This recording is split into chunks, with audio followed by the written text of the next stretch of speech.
নব্যপ্রস্তর যুগ থেকেই পাথরের পর মাটির বাসনপত্র তৈরি করতে শেখে মানুষ। মানব সভ্যতা ধীরে ধীরে উন্নত হয়, তবে মাটির অন্যান্য পাত্রের সাথে কলসি ও জ্বালার চাহিদা ঠিক রয়েই গেছে। আজও আধুনিকতার সঙ্গে তাল মিলিয়ে ট্যাপযুক্ত মাটির জ্বালার চাহিদা তুঙ্গে। গ্রীষ্মকাল এলেই মাটির কলসি ও জ্বালার চাহিদা বাড়ে। গরমের প্রভাব যত বাড়ছে ততই মাটির তৈরি ট্যাপযুক্ত জ্বালার চাহিদা বাড়ছে।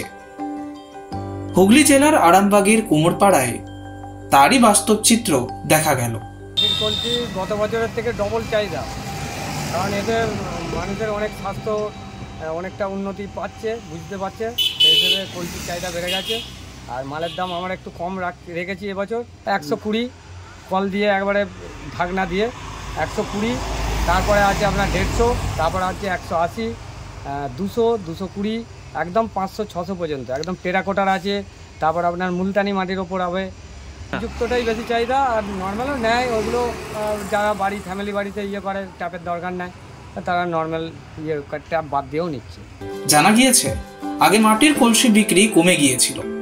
ক্রেতারাও অভিযোগ জানাতেন বারবার হাত ডুবিয়ে জল তোলার ক্ষেত্রে সমস্যা হয়, আবার গড়িয়ে জল ঢালতে গিয়ে অনেক সময় ভেঙে যায়। তাই ট্যাপযুক্ত মাটির কলসি তৈরি করা হয়। আরামবাগের কুমোরপাড়ায় 200 থেকে 250 টাকা দরে এই মাটির কলসি বিক্রি হচ্ছে। যা রোদ গরম, ওই জন্য মটকা একটা নিতে এসেছি। ঠান্ডা এই রোদ গরম, যা মাঠে ঘাটে কাজ করে এসে একটু ঠান্ডা জল বাড়িতে খাবো বা ছেলেপুলেরাও খেলো। কলসি কিনতে এসেছি, সামনের বাড়ি। হ্যাঁ, ভালো হবে। প্রসঙ্গত উল্লেখ্য, মাটির কলসিতে জল ঠান্ডা হওয়ার কারণ মূলত বাষ্পীভবন। যখন কোনো তরল পদার্থ বাষ্পীভূত হয় তখন তার উষ্ণতা হ্রাস পায়। বাষ্পীভবনের জন্য যে তাপের প্রয়োজন তা তরল পদার্থই সরবরাহ করে থাকে।